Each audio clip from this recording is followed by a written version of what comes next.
Isang hamak na tagatikim ka lang, Teresing. Utang mo sa aming mga Valmors ang bawat butin ng kanina isinusubo mo. Kaya huwag kang magmalaki. Ang boses ni Doña Purisima ay kasing lamig ng bakal ng kutsilyo.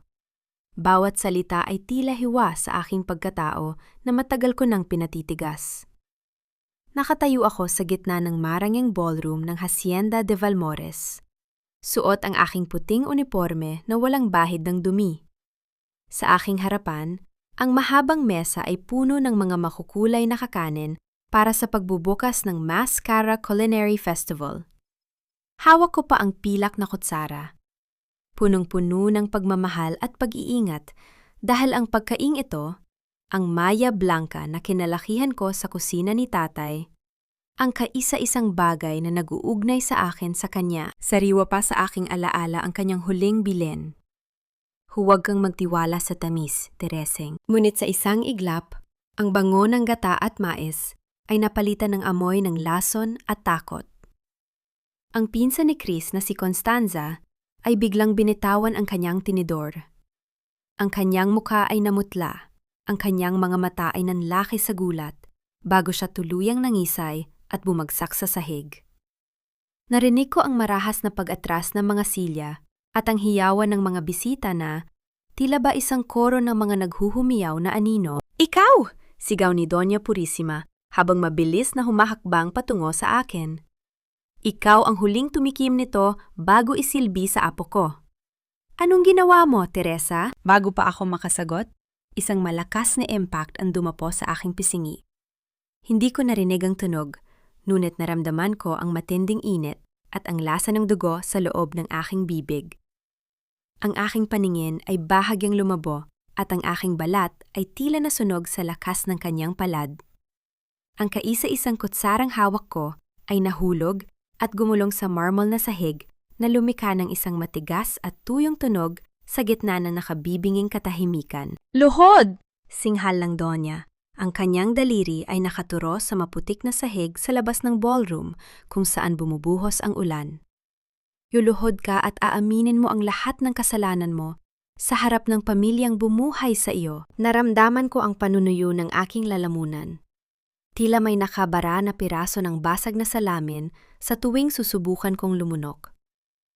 Ang aking mga kamay ay naninigas sa tabi ng aking katawan at ang dulo ng aking mga daliri ay tila nawala na ng pakiramdam.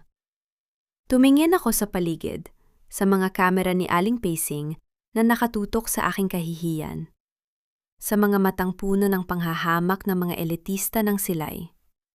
Inakala nila na sa bawat patak ng aking dugo ay tuluyan na nilang mabubura ang huling saksi sa kanilang dumi. Dahan-dahan akong lumuhod.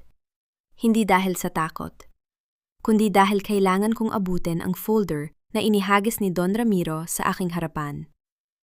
Isang nakasulat na pag-amin. Isang hatol na magbabaon sa akin sa dilim. Pirmahan mo yan o sisiguraduhin naming maging ang bangkay ng tatay mo ay hindi na igagalang sa bayang ito. Bulong ni Ramiro sa aking tainga. Ang kanyang hininga ay amoy alak at kamatayan. Kinuha ko ang panulat. Ang aking puso ay tila isang makinang pilit na pinatatakbo kahit wala ng langis. Masakit at malapit ng sumabog. Ngunit bago ko idampi ang tinta sa papel, mabilis kong inilabas ang maliit na piraso ng espesyal na papel na itinatago ko sa ilalim ng aking kuko. Isang papel na may chemical na maglalantad sa bawat fingerprints na hahawak nito. Habang isinusulat ko ang aking pangalan, tinitigan ko ang Donya ng diretso sa kanyang mga mata. Walang luhang pumatak mula sa akin. Ang bawat pait na dumaan sa aking dila sa loob ng 2 taon ay naging isang malamig na katuwiran na kasing tigas ng asero.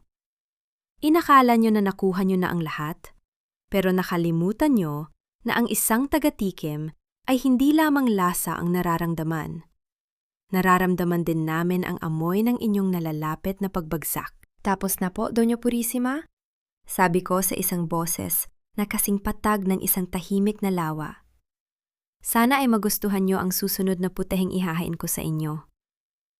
Ilang pait pa ba ang kailangang dumaan sa aking dila Bago ko malasahan ang wagas na tamis ng katarungan, huwag mong isipin na iniligtas kita dahil mahal kita, Teresa. Iniligtas kita dahil ikaw lang ang tanging makakapagpanatili sa akin sa itaas ng hasyenda na ito. Ang boses ni Chris Valmores ay kasing lamig ng bakal na sumasagi sa aking balat habang narito kami sa loob ng kanyang madilim na opisina sa Casa Corazon. Ramdam ko pa rin ang hapdi sa aking pisingi, ang mansa ng putik sa aking laylayan, at ang lasa ng dugo na tila naging permanenteng bahagi na ng aking bila. Sa labas, naririnig ko ang marahang paghampas ng ulan sa bintanang gawa sa kapiz. Tila ba mga daliri ng nakaraang pilit na kumakatok upang paalalahanan ako sa aking kinalalagyan. Mula sa pagiging tagatikim na nakaluhod sa putikan kanina, heto ako ngayon, nakatayo sa harap ng lalaking tinitingala ng buong silay. Ngunit sa likod ng kanyang matikas na tindig at mamahaling Amerikana, nakita ko ang isang lihim na tanging, ang isang dalubhasang tagatikim na tulad ko ang makakabasa. Ang kanyang mga mata ay walang kislap, tila isang putaheng walang asin. I need your tongue, Teresa. My world has become gray and tasteless. Pagamin ni Chris. Ang kanyang boses ay may bahid ng pait na pilit niyang itinatago sa likod ng kanyang otoridad. The festival, the new hospital contracts. Kapag nalaman nila na ang chef of the century ay hindi na makakilala ng alat sa asim, babagsak ang Valmores Empire. And I won't let that happen. Tumingin ako sa kaniya ng diretso. Walang hurap, walang emosyon. So the engagement earlier was just a temporary anesthesia for the scandal, Mr. Valmores? It's a contract, Teresa. 6 months. Sabi niya habang inilalapag ang isang piraso ng papel sa mesa. Magpanggap kang asawa ko. Be my palate in the kitchen. In exchange, I will make that confession disappear. I will protect you from Doña Purisima's lawyers. Isang matalim na ngiti ang sumilay sa aking mga labi. Isang ngiting hindi umabot sa aking mga mata. You're offering me a cage, Chris. But I only accept cages if I hold the key. Lumapit ako sa mesa. Ang tunog ng aking sapatos sa sahig na nara ay tila ba isang oras ang bumibilang sa kanyang huling pagkakataon? Kinuha ko ang kanyang mamahaling ballpen at nagdagdag ng 3 kondisyon sa ibaba ng kontrata. Una, I will have full access to all the delivery manifests and warehouse logs of the last 5 years. Ang boses ko ay kasing talim ng bawat titik na aking isinusulat. Pangalawa, kung tatraydurin mo ako, I will leak your medical records to every food critic in the country. At pangatlo, hinding-hindi mo ako hahawakan bilang asawa. Naramdaman ko ang biglang pag-angat ng kanyang kilay. Tumingin siya sa akin nang may bagong uri ng respeto. Isang respetong bunga ng takot at paghanga. You're not a victim, are you? You were waiting for this opportunity. Utang na loob is a currency I don't use, Mr. Valmores. Malamig kong tugon. I use data. I use evidence. At sa ngayon, ikaw ang pinakamalaking investment ko. Dahan-dahan kong inayos ang kanyang kurbata na bahagyang nagulo sa gitna ng tensyon. Ramdam ko ang kuryente sa pagitan ng aking mga daliri at ng tela ng kanyang suot. Ang amoy ng kanyang mamahaling pabango na humahalo sa amoy ng kape sa silid. Hindi ito sandali ng pag-ibig. Ito ay sandali ng pagkilala sa kanya bilang aking pinakamalakas na alas. Habang inaayos ko ang bawat hibla ng tela, tinitigan ko ang kanyang leeg, ang bahaging pinakamadaling hiwain. There, bulong ko. Perfect as a Valmores should be. Now, let's go and face your grandmother. I want to see her face when she realizes her kitchen rat is now her granddaughter-in-law. Mabilis kaming lumabas ng opisina. Habang tinatahak namin ang mahabang pasilyo ng hasyenda, ramdam ko ang bigat ng kanyang presensya sa aking tabi. Ngunit sa bawat paghinga ko, ang tanging nasa isip ko ay ang munting papel na may chemical ink na nasa bulsa ko. Ang fingerprints ni Ramiro na magdadala sa akin sa katotohanan tungkol sa aking ama. Nakarating kami sa malawak na sala kung saan nakaupo si Doña Purisima. tila isang reyna sa kanyang trono. Pagkakita sa amin, marahas niyang ibinagsak ang kanyang tasa ng tsaa sa lamesa na lumikha ng isang nakakabinging tunog sa gitna ng katahimikan. "Chris! Anong kabaliwan ito?" Sigaw ng matanda. Ang kanyang muka ay namumula sa galit. "Papayagan mo ba na ang duming ito ay pumasok sa ating dugo?" Hindi sumagot si Chris. Sa halip, hinawakan niya ang aking kamay ng mahigpit, isang pagkakahawak na kasing tigas ng isang pangako, ngunit kasing lamig ng isang kontrata. Ang madaling araw sa Silay ay tila isang dambuhalang kumot ng hamog na bumabalot sa mga asyenda, malamig at may dalang amoy ng basang lupa at sunog na tubo. Ngunit sa loob ng kusina ng Casa Corazon, ang hangin ay naging masikip, puno ng amoy ng bawang na labis ang pagkakataba at asukal na dahan-dahang nagiging mapait dahil sa pagkakasunog. Nakatayo ako sa pintuan. Pinapanood si Chris na mabilis ang kilos sa harap ng malaking kalan. Ang kanyang mga panga ay nakakuyom habang pilit na hinahalo ang isang sarsa na alam kong kanina pa nawalan ng balanse. "It's too salty, isn't it?" Ang boses ni Chris ay gumaralgal. Hindi niya ako nililingon. Inihagis niya ang pilak na sandok sa lababo na lumika ng isang matalim at maingay na kalansing sa gitna ng katahimikan ng kusina. Lumapit ako ng dahan-dahan. Ang tunog ng aking mga hakbang ay nilalamon ng ugong ng exhaust fan sa itaas. Hindi ako nagsalita. Kinuha ko ang isang maliit na kutsara at tinikman ang sarsang kulay kape. Agad na gumapang sa aking dila ang isang matapang na alat na tila ba gustong sumakal sa aking lalamunan. Ngunit sa likod niyon, may isang kakaibang tamis na hindi natural. Isang tamis na tila ba gawa sa laboratorio kaysa sa tubuhan. "Hindi lang ito maalat, Chris," bulong ko habang inilalapag ang kutsara. "Masyado itong matamis sa parang hindi maintindihan ng dila. You're overcompensating for what you can't feel." "I followed the recipe, Teresa. Tinitimbang ko ang bawat gramo!" Sigaw niya. Sa pagkakataong ito ay humarap na siya sa akin. Ang kanyang mga mata ay balot ng pagod at matinding takot na baka tuluyan na siyang mabura sa sarili niyang mundo. Dahan-dahan kong hinawakan ang kanyang nanginginig na kamay. Ang kamay na dati ay tinitingala dahil sa husay sa paghawak ng kutsilyo. Ngunit ngayon ay tila ba isang ligaw na kaluluwang naghahanap ng direksyon.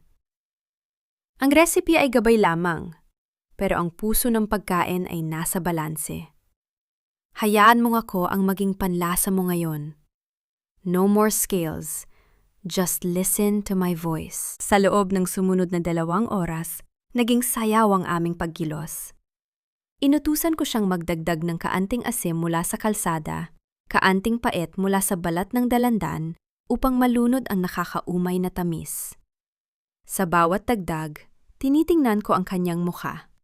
Ang dahan-dahang pagluwag ng kanyang mga balikat at ang unti-unting pagbabalik ng kislap sa kanyang mga mata na tila ba nakakakita siya ng mga kulay sa gitna ng kanyang madilim na daigdig. Habang kumukulo ang sarsa, kinuha ni Chris ang isang piraso ng tela at marahang pinunasan ang harina sa aking noo. Ramdam ko ang init ng kanyang mga daliri, isang haplos na hindi bahagi ng aming kontrata. Sa sangdaling iyon, ang ingay ng kusina ay tila naglaho, napalitan ng isang mapayapang katahimikan na tila ba kami lamang ang tao sa mundo. "Salamat, Teresa." Mahina niyang bulong. Ang kanyang boses ay puno ng kalinga na matagal ko nang hindi naramdaman mula nang mamatay si tatay. "I forgot that cooking is about trust, not just survival." Ngunit ang kapayapaang yon ay biglang nabulabog nang mapansin ko ang isang kakaibang amoy na nanggagaling sa ilalim ng lababo. Isang matamis, ngunit nakakahilong amoy na tila ba nabubulok na prutas na hinaluan ng gasolina. Lumuhod ako at binuksan ang cabinet. Sa likod ng mga dambuhalang lata ng langis, nakakita ako ng isang maliit na bote na walang label. Ngunit ang laman nito ay isang kristal na puting pulbos na kumikinang sa dilim. Binuksan ko ang takip at marahang inamoy. Agad na nanikip ang aking dibdib. Ito ang Neo Dulce. ang industrial sweetener na nagbabagsak sa kalusugan ng mga bata sa ospital, at ang huling bagay na nabanggit sa sulat ni tatay. Chris, saan galing ito? Tanong ko. Ang boses ko ay kasing lamig ng semento. I don't know. Si Rosario ang nag-aayos ng supply sa ilalim, sagot ni Chris. Ang kanyang muka ay balot ng pagtataka. Sana ay hindi mo nalang hinalungkat ang mga bagay na magpapaalala sa iyo kung bakit ka naging ulila, Teresa. Ang tinig ni Rosario ay kasing talim ng isang kalawanging pako na bumuon sa aking pandinig. Nakatayo siya sa bungad ng kusina. Ang kanyang anino ay humahaba sa sahig na nara, tila ba isang dambuhalang kamay na handang sumakal sa natitira kong katuwiran. Hawak niya ang isang gasirang aandap-andap ang liwanag na nagbibigay ng nakakatakot na anyo sa kanyang mukha na dati ay puno ng kalinga. Naramdaman ko ang biglang panunuyo ng aking lalamunan. Ang bote ng New Dulce na hawak ko ay tila naging kasing bigat ng 1 toneladang bakal. Ramdam ko ang malagkit na pawis na gumugulong sa aking likuran, habang ang bawat hibla ng aking kalamnan ay naninigas sa gitna ng tensyong bumabalot sa silid. Tumingin ako kay Chris na nasa tabi ko. Ang kanyang muka ay balot ng kalituhan. Ang kanyang mga panga ay nakakuyom habang tinitingnan ang matandang babaeng itinuring niyang pangalawang ina. Nanay Rosario, what are you talking about? Ang boses ni Chris ay mababa. May bahid ng sakit na pilit niyang itinatago. What is this bottle? Bakit itinatago ito sa ilalim ng lababo ng Casa Corazon? Humakbang pasulong si Rosario. Ang tunog ng kanyang tsinela sa sahig ay tila ba 1 oras ang bumibilang sa aking huling sandali. Chris, iho, huwag kang makialam dito. Ang babaeng yan, ang dila niya ang magdadala sa iyo sa kapahamakan. Ibinigay ko sa iyo ang lahat, pati ang panlasa mo ay isinakripisyo ko para manatili ka sa asyenda na ito. Para hindi ka na umalis gaya ng ginawa ng tatay mo. Napatigil ang tibok ng aking puso. Ibinigay? Isinakripisyo? Mabilis kong itinago ang maliit na piraso ng papel na nakabalot sa plastik sa loob ng aking palad. Tumingin ako ng diretso kay Rosario. Ang aking mga mata ay naging kasing lamig ng semento sa lumang bodega kung saan namatay ang aking ama. Isinakripisyo niyo ang panlasa niya, Rosario? O sadyang nilaso niyo siya unti-unti para maging sunod-sunuran sa pamilyang ito? Just like what you did to my father, Teodoro Talavera. Isang mapait na tawa ang lumabas sa mga labi ni Rosario. Ang tatay mo? Masyado siyang matalino para sa sarili niyang kabutihan, Teresa. Akala niya ay kaya niyang i-audit ang kaluluwa ng mga Valmores. Ang Neo Dulce na hawak mo? Yan ang naging huling hapunan niya bago lumiyab ang bodega. Naramdaman ko ang paninigas ng aking mga kamay. Ang bawat salita niya ay tila isang malakas na sampal na gumigising sa lahat ng galit na ibinaon ko sa loob ng 2 taon. Ngunit hindi ako sumigaw. Hindi ako umiyak.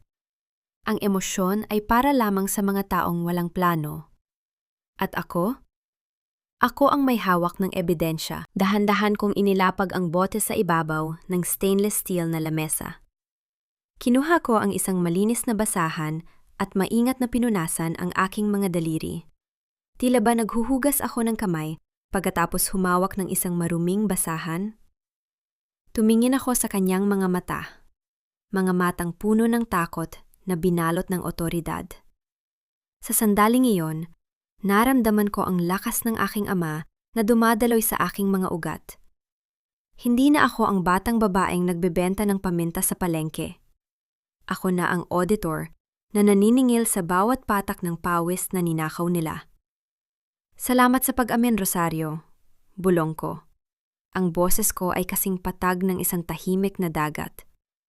Pinadali niyo po ang trabaho ko. Teresa, we have to go, now. Sabi ni Chris habang hinahawakan ang aking siko. Ang kanyang pagkakahawak ay mahigpit, puno ng proteksyong hindi ko inaasahan mula sa kanya. Mabilis kaming lumabas ng kusina. Tinatahak ang madilim na pasilyo ng hasyenda. Nang makarating kami sa lumang bodega sa dulo ng asyenda, ang amoy ng kalawang at alikabok ang sumalubong sa amin. Doon, sa ilalim ng munting liwanag ng buwan na tumatagos sa butas na bubong, inilabas ko ang piraso ng papel na nakuha ko mula sa bote. Nanlalamig ang aking buong pagkatao nang mabasa ko ang nakasulat sa likod niyon. Isang maliit na selyo na may kulay gintong tinta at ang mga salitang Golden Dragon Supply, exclusive for Don Ramiro Valmores. Chris, look at this! Bulong ko habang ipinapakita ang papel. Tumingin si Chris, ang kanyang mga mata ay nanlaki sa gulat. That's my uncle's private logistics firm. Pero ang sabi niya, rice and sugar lang ang dumarating dito. Hindi lang asukal ang dumarating dito, Chris. Tugon ko. Ang aking katuwiran ay nagsisimula ng bumuo ng isang bagong blueprint. Ang Golden Dragon ang siyang pumatay sa tatay ko. At ngayon, ginagamit nila ang Casa Corazon para ipamahagi ang lason na ito sa buong bansa. Walang presyo ang katarungan, Teresa. Nung ang katahimikan, iyan ay may katapat na halaga na sapat upang iahon ang buong pamilya mo sa putikan. Dahan-dahang lumabas si Don Ramiro Valmores mula sa likod ng kumpol ng mga armadong gwardiya. Ang kanyang puting barong ay kasing linis ng kanyang imahe sa publiko. Ngunit, sa ilalim ng malamig na liwanag ng mga flashlight, ang kanyang ngiti ay tila isang dambuhalang bitak sa isang pader ng kasinungalingan. Humakbang siya pasulong. Ang tunog ng kanyang mamahaling sapatos sa maduming semento ng bodega ay tila ba pagyurak sa hulihantungan ni tatay. Naramdaman ko ang biglang panunuyo ng aking lalamunan. Ang munting papel na naglalaman ng pangalan ng Golden Dragon ay tila nagbabaga sa loob ng aking palad.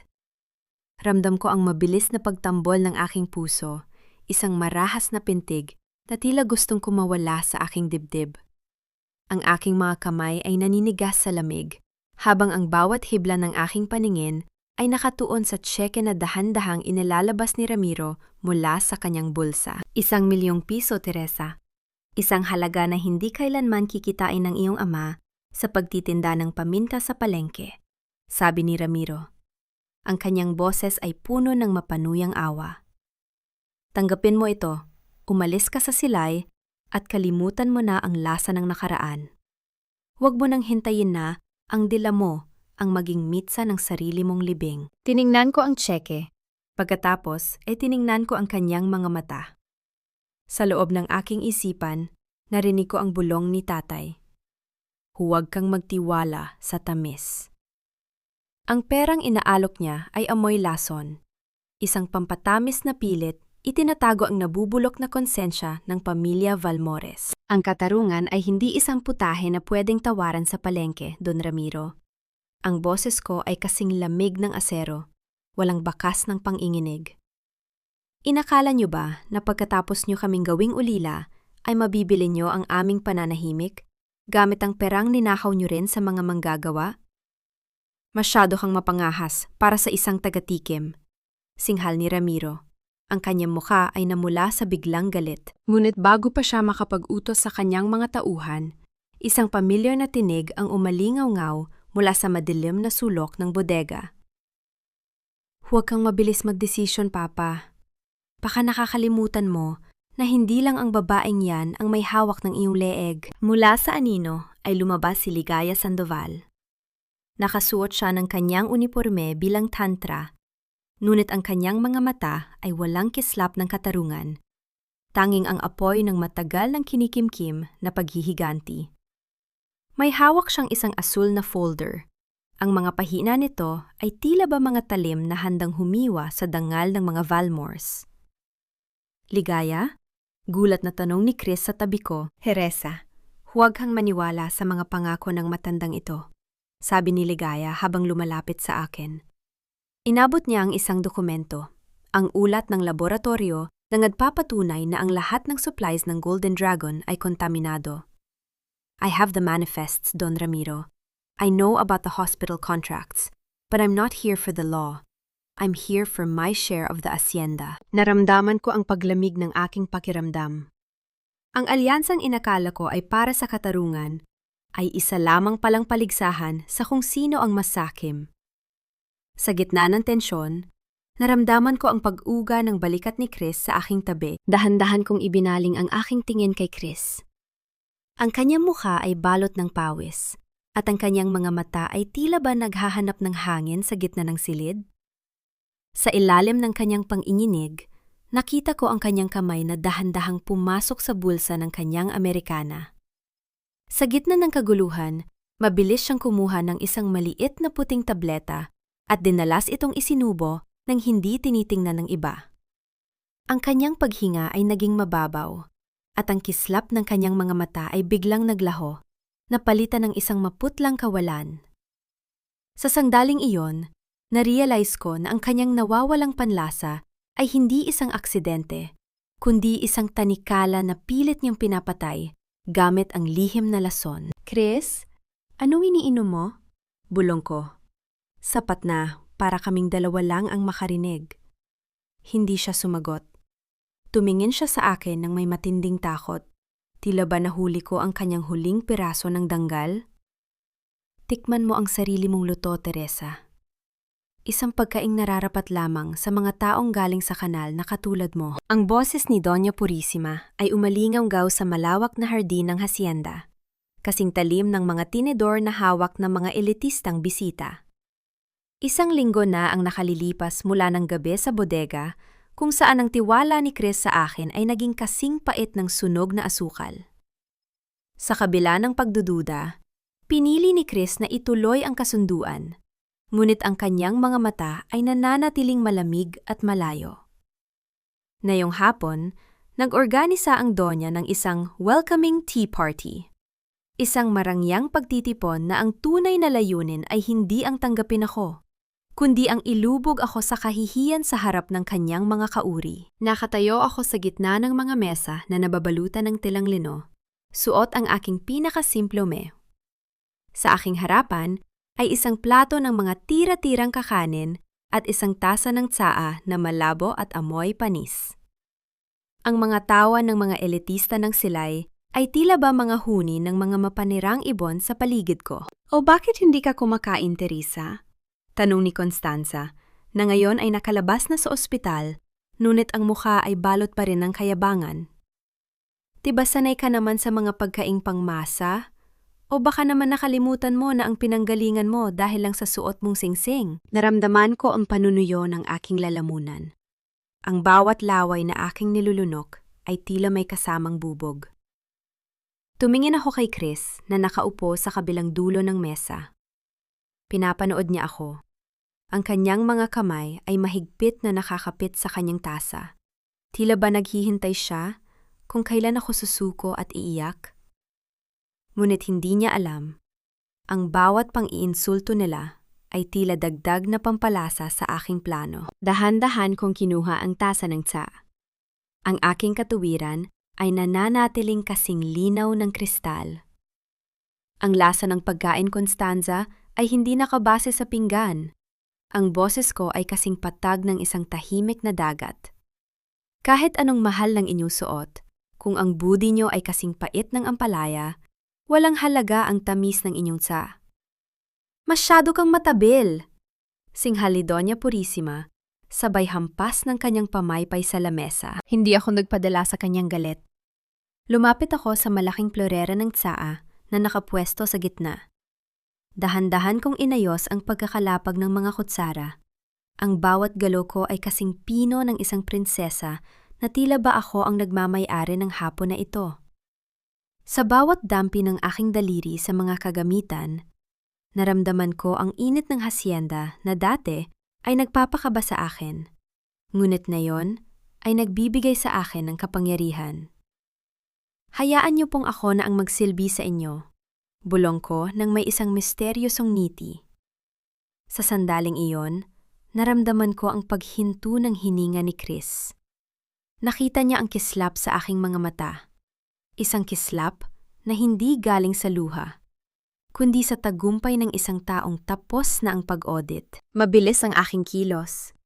Habang abala sila sa pakikipansismisan kay Aling Paseng na abala sa kanyang livestream sa likod ng mga halaman, palihim kong pinalitan ang lalagyan ng imported stevia ng bote ng industrial sweetener na nakuha ko sa bodega. Uminom po kayo mga ginang? Anyaya ko, habang isa-isang nilalagyan ang kanilang mga tasa. Ito ang lasa ng inyong sariling negosyo. Hindi lumipas ang 10 minuto. Ang mga tawa ay napalitan ng mga ungol ng pandidiri. Ang donya ay biglang nabitawan ang kanyang tasa na lumika ng isang matalim na tunog ng pagbasag ng porselana sa semento. Ang kanyang muka ay namutla at ang kanyang dila ay tila ba binalot ng lasa ng kalawang at bakal. Anong klaseng tsaa ito? Sigaw ng isang bisita habang mabilis na tumatakbo patungo sa banyo. Iyan ang lasa ng Neo Dulce, Donya. Malamig kong sabi, habang dahan-dahang naglalakad patungo sa kinaroroonan niya. Ang pampatamis na ginagamit ni Don Ramiro sa kanyang charity rice. Masarap po ba? Ganayan po ang lasa ng katotohanan kapag hindi na kayang itago ng inyong mga kasinungalingan. Nanlaki ang mga mata ni Doña Purisima. Ang kanyang kumpiyansa ay tuluyan ng gumuho sa harap ng kanyang mga panauhin. Tumingin ako kay Chris at sa unang pagkakataon, nakita ko ang isang manipis na ngiti sa kanyang mga labi. Isang ngiti ng paghanga at pagkilala sa aking galing. Ipinagkatiwala ko sa iyo ang bawat butil ng aking pangarap, Rosario. Pero bakit ang isinukli mo ay isang mapait na kataksilan? Ang tinig ko ay tila isang bulong na dumaan sa gitna ng malakas na buhos ng ulan sa labas ng hasyenda. Narito kami sa madilim na pasilyo patungo sa mga kwarto ng mga katulong, malayo sa ingay ng mga elitistang nasusuka sa kanilang sariling kasakiman. Tumingin ako sa mga mata ni Rosario. Ang mga matang dati ay nagbigay sa akin ng init ng isang ina. Ngunit na yon ay tila dalawang madilim na balon ng pagsisisi at takot. Naramdaman ko ang biglang panunuyo ng aking lalamunan. Tila may isang matalas na tinik na nakabara sa bawat hininga ko. Ang aking mga kamay ay dahan-dahang nanghina at ang munting pag-asang binuo ko sa loob ng 2 taon ay tila isang kastilyong buhangin na unti-unting tinatangay ng agos. Ramdam ko ang malagkit na pawis sa aking noo habang ang bawat pintig ng aking puso ay nagiging isang mabigat na pasanin. Teresa, patawarin mo ako. Hikbi ni Rosario. Ang kanyang boses ay gumaralgal sa tindi ng emosyon. Hawak ni Ramiro ang buhay ng anak ko. Inutusan niya akong bantayan ang bawat kilos mo, ang bawat recipe na tinitikman mo, ang bawat dokumentong kinukuha mo. Lahat ng akala mong swerte na nahanap mo ang bodega, lahat ng yon ay pinayagan nila para makita kung saan mo itinatago ang orihinal na logbook ng tatay mo. Napatigil ang mundo ko. Ang bawat sakripisyo ko, ang bawat gabing kumakain ako ng tira-tira ni Constanza upang mapalapit sa kanilang mga lihim. Lahat ba yon ay isa lamang? Palabas na sila ang direktor? Ang sakit ay hindi nagmula sa sampal ni Doña Purisima kanina. Ang tunay na hapdi ay nagmumula sa katotohanang ang taong pinagbahagian ko ng aking huling piraso ng tinapay ay siya ring naglagay ng tanikala sa aking mga paa. You fed me with love just to lead me to the slaughterhouse, Nanay Rosario? Ang boses ko ay kasing lamig ng asero. Bawat salita ay may timbang ng paet. Hindi ko ginusto ito, Teresa.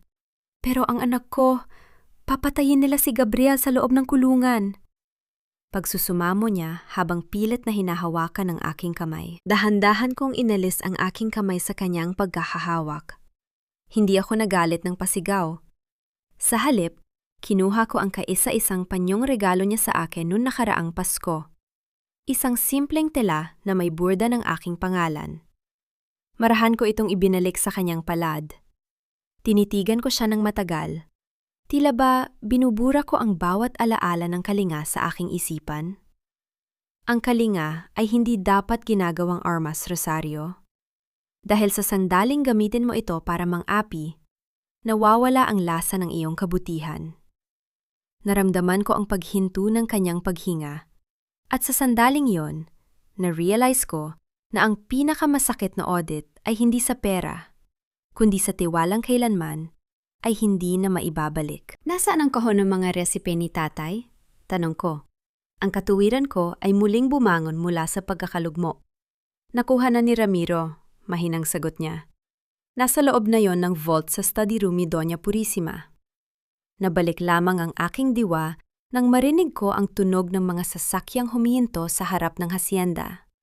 Ang asul at pulang ilaw ng mga pulis ay tumatagos sa mga bintanang kapiz, tila ba mga mata ng isang dambuhalang hayop na handa ng sumakmal. Nandiyan na sila, bulong ni Rosario sa gitna ng kanyang pag-iyak.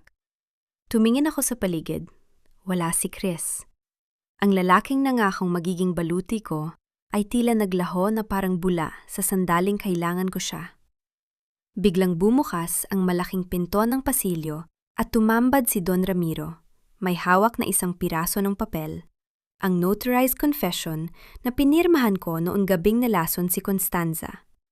Sa tabi niya ay ang hepe ng pulisya. Teresa Talavera, you are under arrest for the attempted murder of Constanza Valmores and corporate espionage. Anunsyo ng pulis habang dahan-dahang inilalabas ang malamig na bakal ng posas. Tumingin si Ramiro sa akin nang may mapanuring ngiti. Sabi ko sa iyo, Teresa, ang dila mo ang magiging mitsa ng iyong libing. Did you really think Chris would choose a kitchen rat over his own blood? Naramdaman ko ang paglapit ng mga pulis sa akin. Ngunit sa gitna ng aking pagkakasabog, napansin ko ang isang bagay sa bulsa ng barong ni Ramiro. Isang pamilyar na kislap ng gintong susi. Ang susi sa vault ng Donya. Isang huling audit ang kailangang gawin.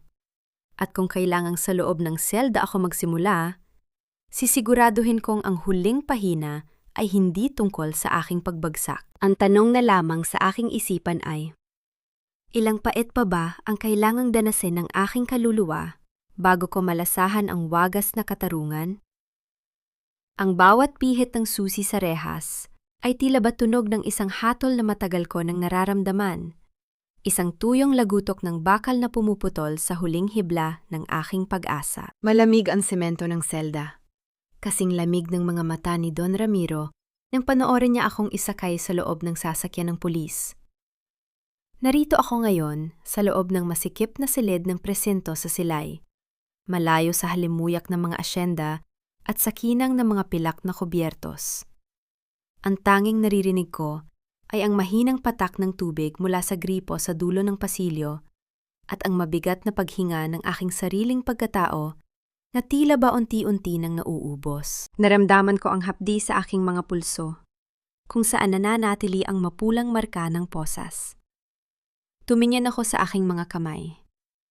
Ang mga kamay na dati ay tapat na humahawak ng sandok at pampalasa. Ngunit na yon ay itinuturing na kamay ng isang kriminal. Ang bawat laway na aking nilulunok ay tila may kasamang abo. Isang paalala na sa mundong ito, ang katotohanan ay madaling tabunan ng kapangyarihan.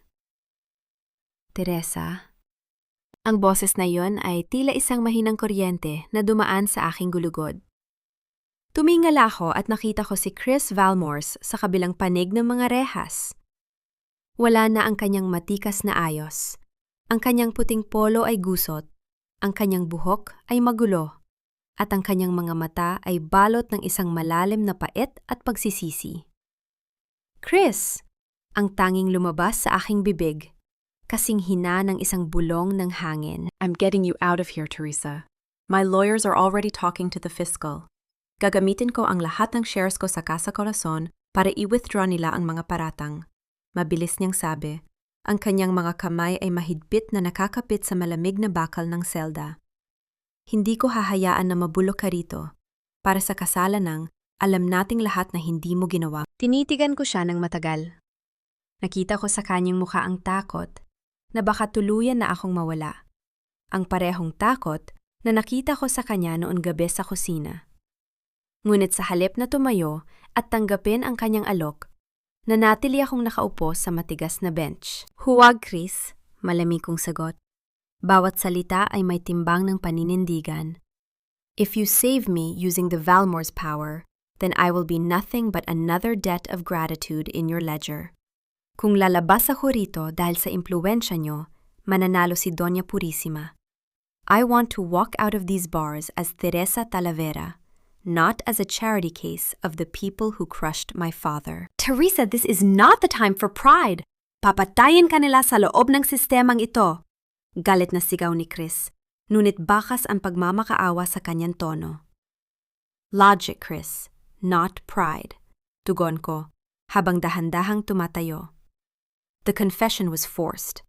The chemical ink paper I used has the fingerprints of Don Ramiro and the notary public who wasn't even there. If you want to help me, don't buy the law. Just find the truth that I've already planted. Dahan-dahang lumapit si Chris. Pilit na ipinapasok ang kanyang kamay sa pagitan ng mga rehas upang abutin ang aking pisingi. Ramdam ko ang kagaslawan ng kanyang balat. Ang init na tila ba gustong tunawin ang yelong bumabalot sa aking puso. Sa sandaling yon, hindi siya ang chef of the century at hindi ako ang taga-tikim. Kami ay dalawang kaluluwang kapwa biktima ng parehong lason, naghahanap ng panlasa sa gitna ng kawalan. I will wait for you, mahina niyang bulong, at sa isang mabilis na sandali, idiniin niya ang kanyang no sa malamig na bakal. Tila ba ito ang tanging paraan upang manatiling konektado sa akin? Sa bawat tibok ng aking puso, naramdaman ko ang kalinga na hindi ko kailanman inaasahan mula sa isang Valmores. Umalis ka na, Chris. Baka may makakita sa'yo. Sabi ko bago ako tumalikod at bumalik sa madilim na sulok ng selda. Habang pinapanood ko ang kanyang dahan-dahang pag-alis, narinig ko ang mahinang tunog ng isang telebisyon mula sa guardroom sa labas. Isang balita ang biglang kumuha sa atensyon ng lahat ng tao sa presento. Lumabas sa screen ang mukha ni Chris Valmores sa isang live press conference na kaganap lamang. Ang kanyang boses ay umalingaw-angaw sa buong istasyon, kasing talas ng kanyang paboritong kutsilyo. Starting tonight, I am officially disowning the Valmores name and resigning as the executive chef of Casa Corazon. Anunsyo ni Chris sa harap ng mga reporter. I will not be a part of a family that uses poison to maintain its prestige. And I am testifying as a witness against my own uncle, Don Ramiro Valmores, for the murder of Teodoro Talavera. Naramdaman ko ang paghinto ng pintig ng aking puso. Sa kanyang pagtalikod sa kanyang pamilya, itinaya ni Chris ang kanyang buong buhay para sa aking laban. Ngunit sa gitna ng kanyang pahayag, nakita ko sa likod ng mga reporter ang mukha ni Doña Purisima. Isang mukhang walang emosyon, habang dahan-dahan niyang itinataas ang kanyang cellphone upang magpadala ng isang huling mensahe. Ang amoy ng luma at kinalawang na bakal ay tila ba naging permanenteng bahagi na ng aking bawat paghinga, isang paalala na sa loob ng 4 na sulok na ito, ang katarungan ay kasing bagal ng patak ng ulan sa bubungan. Nakaluhod ako sa isang sulok ng selda. Ang aking mga daliri ay dahan-dahang gumuguhit ng mga hindi nakikitang resipe sa maduming semento. Nakapikit ang aking mga mata habang dinaramdam ko ang bigat ng sakripisyo ni Chris. Ang bawat salita niya sa telebisyon kanina ay tila ba mga talim na humihiwa sa aking konsensya. Isinakripisyo niya ang kanyang pangalan, ang kanyang pamilya, at ang kanyang kinabukasan para sa isang taga-tikim na gaya ko. Naramdaman ko ang panunuyo ng aking lalamunan at ang panginginig ng aking mga balikat, hindi dahil sa lamig, kundi dahil sa takot na baka hindi ko masuklian ang katapatang iyon. Nabalik lamang ang aking diwa nang marinig ko ang tuyong lagutok ng pintong bakal. Isang pulis ang nakatayo roon. Ang kanyang muka ay balot ng pag-aalinlangan. Talavera, may special request para sa iyo, sabi ng pulis habang dahan-dahang inilalabas ang susi.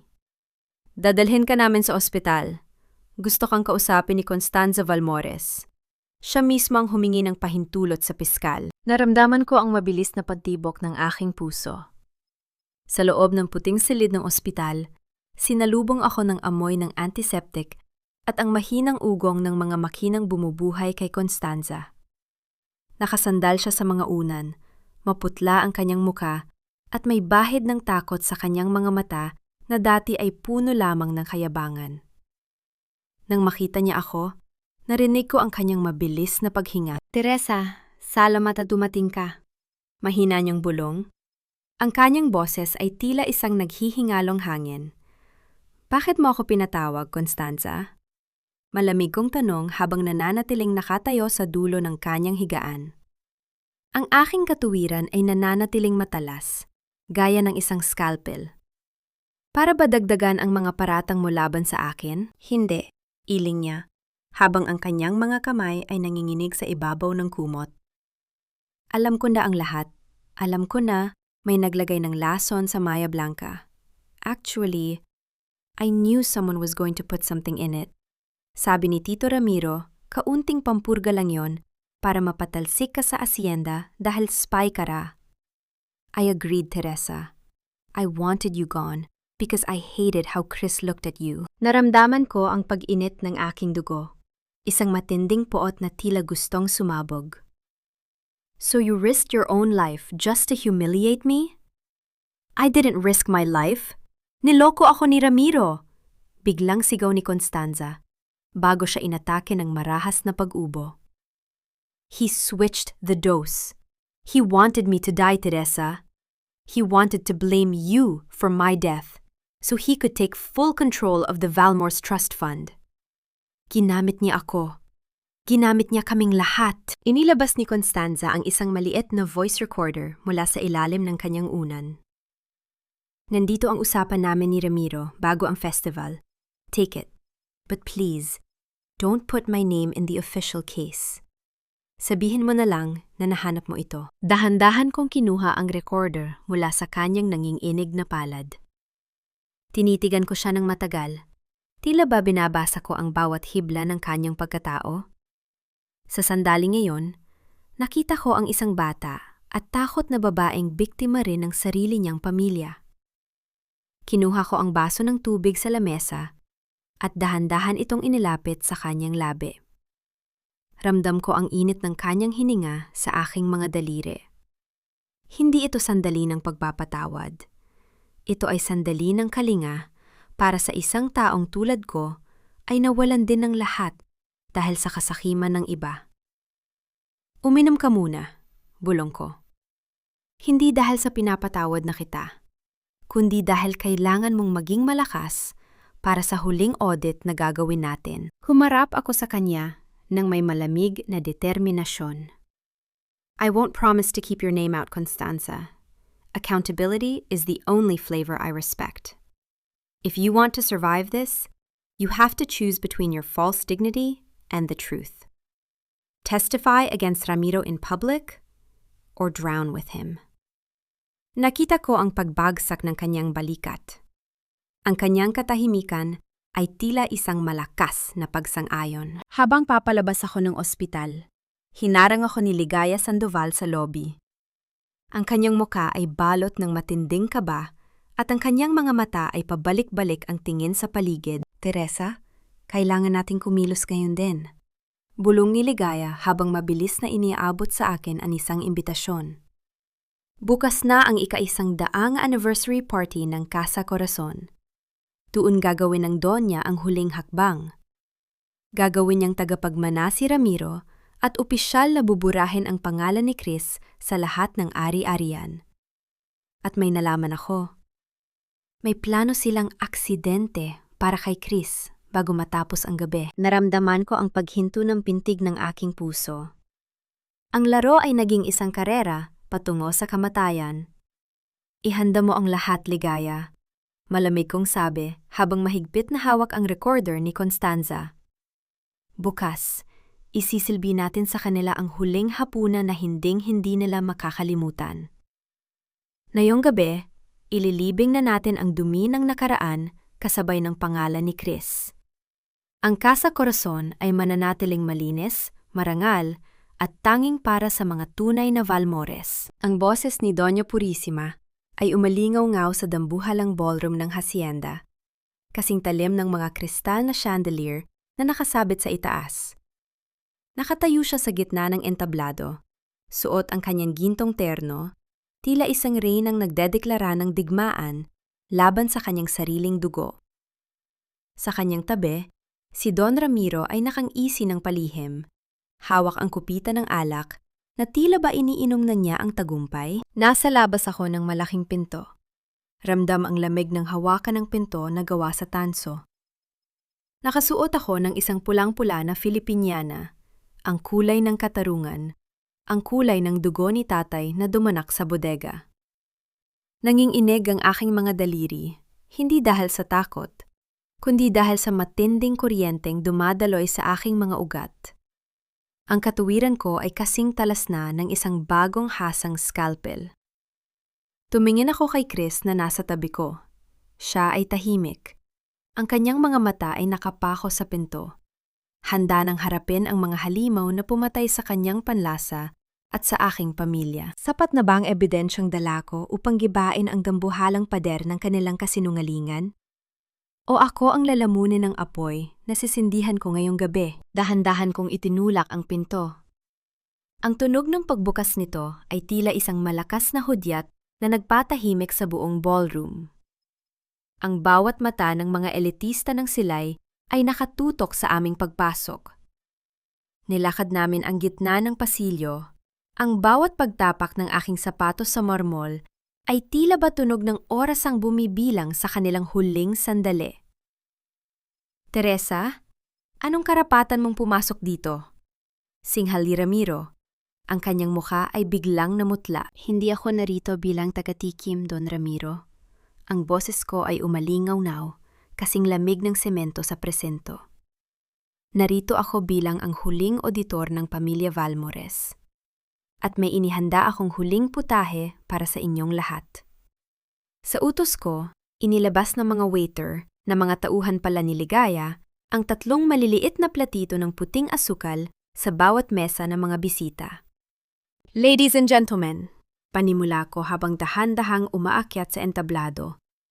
Bago nyo ipagdiwang ang 100 taon ng Casa Corazon, nais ko kayong anyayahan sa isang maliit na eksperimento.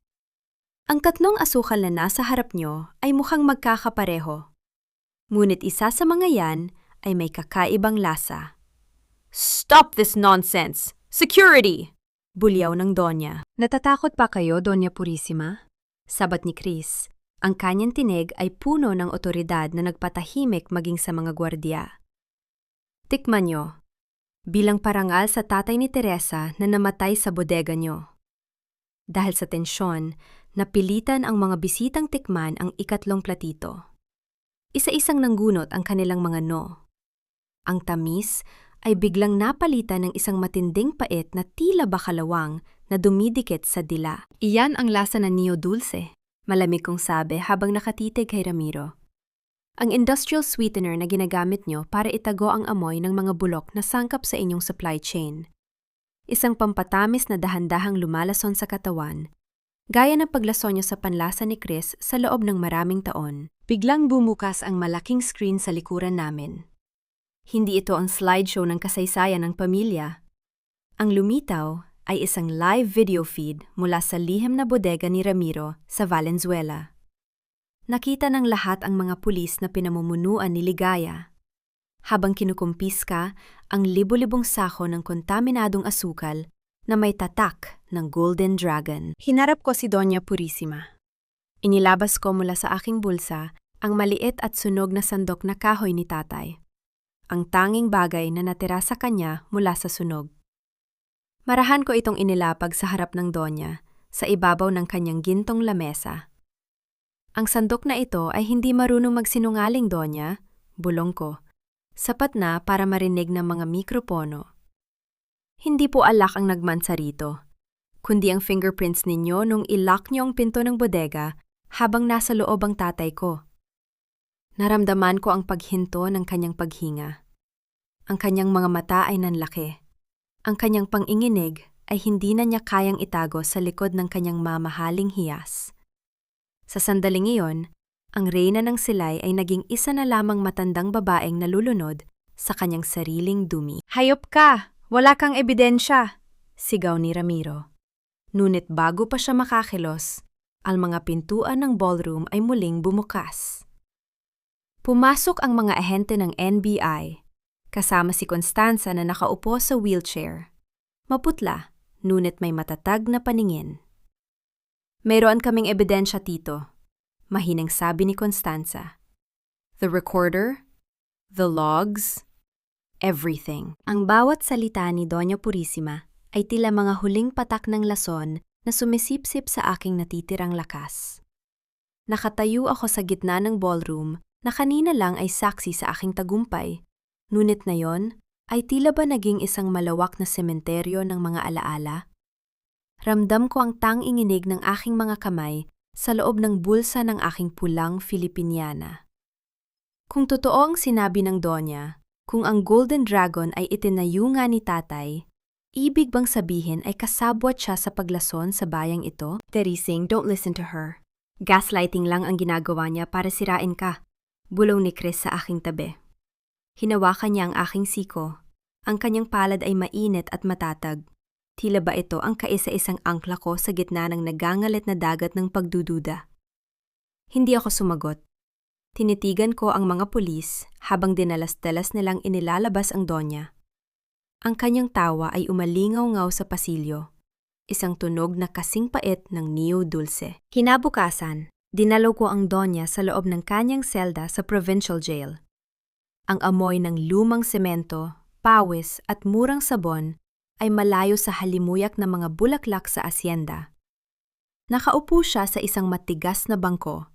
Wala na ang kanyang gintong terno. Tanging ang kulay kahel na uniforme na tila ba naging kulungan ng kanyang huling piraso ng danggal. Nandito ka ba para panoorin ang aking pagbagsak, Teresa? Ang boses niya ay paos. Tila ba tuyong dahon na madaling mabasag. Nandito ako para sa resibo, Donya. Malamig kong sabi, habang inilalapag ang itim na folder ni Ligaya sa pagitan namin. Anong kinalaman ni tatay sa Golden Dragon? Isang mapait na ngiti ang sumilay sa kanyang mga labi. Ang tatay mo, he was a visionary, Teresa. Itinayo niya ang Golden Dragon bilang isang kooperatiba para sa mga organikong pampalasa. He wanted to protect the farmers from the chemicals of the big corporations. Pero naging masyadong malaki ang pangarap niya at naging masyadong maliit ang kanyang kapital. Dahan-dahan niyang itiningala ang kanyang muka sa akin. Ramiro offered a merger. Ang pangalan ng tatay mo ang ginamit para makuha ang tiwala ng gobyerno, habang ang sistema namin ang pumatay sa kanyang adikain. He didn't build a poison empire, Teresa. We stole his dream and turned it into a weapon. Sinubukan niyang lumaban. Sinubukan niyang i-audit ang sarili niyang kumpanya. Kaya siya namatay. Naramdaman ko ang panunuyo ng aking lalamunan. Ngunit sa pagkakataong ito, hindi ito pait. Ito ay ang lasa ng wagas na pangumulila. Ang huwag kang magtiwala sa tamis ni tatay ay hindi babala tungkol sa kanyang kasalanan, kundi babala tungkol sa mga taong nagnakaw ng kanyang danggal. Dahan-dahang inilahad ng Donya ang kanyang kamay. Tila ba nakalimutan niya ang rehas na namamagitan sa amin? Marahil ay hihingi siya ng pagmamano, ang huling ritual ng paggalang na kanyang inaasam. Tinitigan ko ang kanyang nanginginig na palad, ang kamay na pumatay sa pangarap ng aking ama. Sa isang mabilis ngunit mahinahong pagkilos, inilayo ko ang aking sarili. Hindi ako yumukod, hindi ako nagmano. Sa halip, kinuha ko ang kaisa-isang hairpin na suot ko at dinalas itong inilapag sa kanyang harapan. Ang hairpin na ito ay gawa sa plastic, Donya. Mura, walang halaga sa inyo. Pero ito ang tanging bagay na naisalba ko sa sunog na bodega. Itabi niyo po yan. Para tuwing makikita niyo ang sarili niyo sa salamin, maaalala niyo ang bawat buhay na tinupok ng inyong kasakiman. Naramdaman ko ang paghinto ng kanyang hininga, at sa unang pagkakataon, nakita ko ang pagpatak ng tunay na luha sa kanyang mga mata. Hindi dahil sa pagsisisi, kundi dahil sa katotohanang wala na siyang kapangyarihan sa akin. The audit is closed, madam. Bulong ko bago ako tumalikod ng walang pag-aalinlangan. Habang papalabas ako ng presento, sinalubong ako ng mainit na sikat ng araw ng silay. Nakasandal si Chris sa kanyang sasakyan. May hawak na 2 tasa ng kape. Ang kanyang muka ay payapa, malayo sa tensyon ng hasyenda. "Is it done?" Tanong niya habang iniaabot ang kape sa akin. "Done," sagot ko. Tinikman ko ang kape. Mapait, matapang, ngunit tunay. Ang katotohanan ay hindi parang pampatamis na pwedeng ihalo sa kahit anong putahe. Ito ay isang sangkap na kailangang panindigan. Gaano man ito kapait sa simula. Nanatili ako nakatayo sa tapat ng itim na van, hindi gumagalaw, habang ang init ng sikat ng araw ay dumadampi sa aking batok. Ramdam ko ang paghigpit ng hawak ni Chris sa aking kamay. Hindi ito ang hawak ng isang taong natatakot, kundi ang hawak ng isang katuwang na handang sumabak sa huling pagtutuos. Lumabas ang tatlong lalaking nakaitim. Ang kanilang mga muka ay balot ng bagsik, na tila ba ang aming buhay ay isa lamang transaksyon na kailangang tapusin. "Ibigay niyo ang mga susi, Talavera," sabi ng lalaking nasa gitna. Ang boses ay kasing gasgas ng kinalawang na bakal. "Alam naming nasa inyo ang listahan ng mga account sa Macau." Huminga ako ng malalim. Hinahayaan ang lamig ng katuwiran na lalong tumibay sa aking isipan. Dahan-dahan kong inilabas ang aking cellphone at itinaas ito upang makita nila ang screen. "Masyado na kayong huli." Ang boses ko ay kasing patag ng isang tahimik na dagat. The encryption keys were uploaded to the NBI and Interpol cloud servers 10 minutes ago. Ang bawat pangalang nasa listahang iyon ay mayroon na ngayong nakaabang na warrant.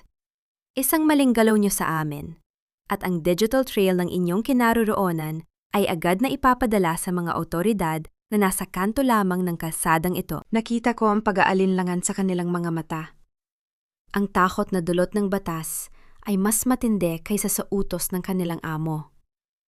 Nang marinig ang paparating na tunog ng mga sirena ng pulis mula sa malayo, mabilis silang bumalik sa loob ng van at humarurot palayo na nag-iwan ng makapal na usok at amoy ng sunog na gulong sa hangin. Naramdaman ko ang biglang pagluwag ng aking dibdib. Ang huling anino ng Golden Dragon ay tuluyan ng naglaho. Lumipas ang 1 taon. Ang amoy ng sariwang tanglad, luya, at pinakulawang buto ng baka ay pumupuno sa loob ng aming bagong kainan sa gilid ng palengke ng Silay. Ang lasang totoo. Wala itong marangyang chandelier o mga pilak na kubyertos.